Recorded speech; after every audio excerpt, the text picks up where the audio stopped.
ఎలక్షన్ల పుణ్యమా అని స్టాక్ మార్కెట్లో వచ్చినటువంటి టీ కప్పులో తుఫాను ఆల్రెడీ అయిపోయింది.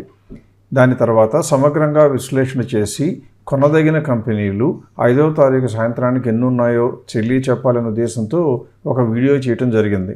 కానీ దానిని ఇంగ్లీష్ వెర్షన్ రిలీజ్ చేయడంతో తెలుగు ప్రేక్షకులకి ఇంకా బహుశా అందుబాటులో ఇన్ఫర్మేషన్ వచ్చి ఉండకపోవచ్చు. ఇప్పుడు మీరు స్క్రీన్ మీద చూస్తున్న లింక్ క్లిక్ చేసినట్లయితే ఆ వీడియో యొక్క సమగ్ర సమాచారం వస్తుంది. అందులో చెప్పినటువంటి 29 కంపెనీలు ఏంటో కూడా మీకు తెలుసుకునే అవకాశం ఉంటుంది. నా యొక్క రిక్వెస్ట్, పర్సనల్గా నా రిక్వెస్ట్ లాగా తీసుకుని మీ స్నేహితులు, ఫ్రెండ్స్ అందరికీ ఎవరైతే తెలుగువారు కాకుండా ఉంటారో వారికి కనుక ఈ లింక్ షేర్ చేసినట్లయితే మీతో పాటు అనేక మంది ప్రయోజనం పొందే అవకాశం ఉంటుంది. I hope you will definitely oblige me. Thank you. List of companies that are covered in these 9 sectors which are the most favorites of the government of India now.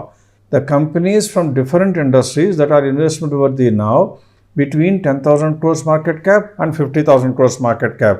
As you can see from the screen, there are 13 companies which are worthy of investment.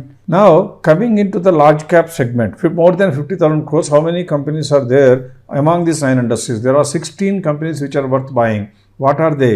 By investing into any of these stocks which you don't already have high exposure in your portfolios.